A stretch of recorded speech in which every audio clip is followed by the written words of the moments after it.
بسم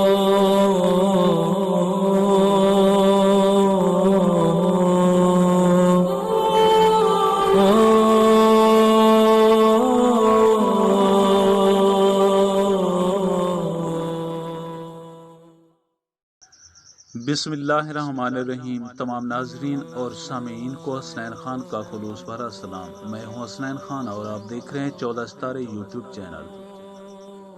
دوستو، آنکھوں سے نہ دیکھے جانے والے کرونا وائرس کے پھیلاؤ کی وجہ سے دنیا بھر میں افراتفری مچی ہوئی ہے، جبکہ بہت سارے لوگ اللہ تعالیٰ کے فضل و کرم سے صحت مند اور اس بیماری سے محفوظ ہیں، لیکن احتیاط کرتے ہوئے کرونا جیسے وائرس سے مقابلہ اور احتیاط کر رہے ہیں۔ لیکن کتنے لوگ کنجوسی جیسی انتہائی نقصان دہ بیماری سے مقابلہ نہیں کرتے؟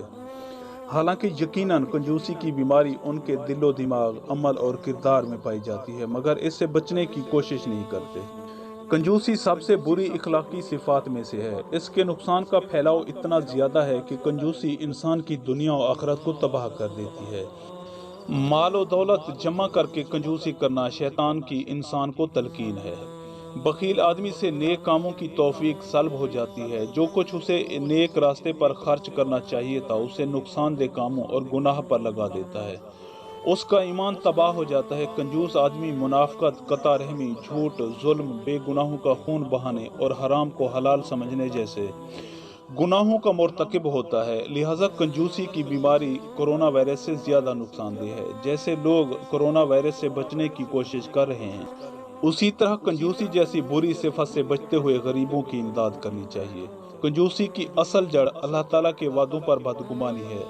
حضرت امیر المومنین علی علیہ السلام فرماتے ہیں کہ موجودہ چیزوں میں کنجوسی کرنا معبود پر بدگمانی ہے۔ ایک اور جگہ ارشاد فرمایا کہ عقل ایسا درخت ہے جس کا پھل سخاوت اور حیا ہے۔ اللہ تعالیٰ نے بخل سے بچنے کا نتیجہ فلاح پانا بتایا ہے، جیسا کہ اللہ تعالیٰ نے ارشاد فرمایا، اور جہاں تک ہو سکے اللہ کی نافرمانی سے ڈرو اور سنو اور اطاعت کرو اور مال خرچ کرو، یہ تمہارے لیے بہتر ہے۔ اور جو شخص اپنے نفس کے بخل سے بچایا گیا تو وہی لوگ فلاح پانے والے ہیں۔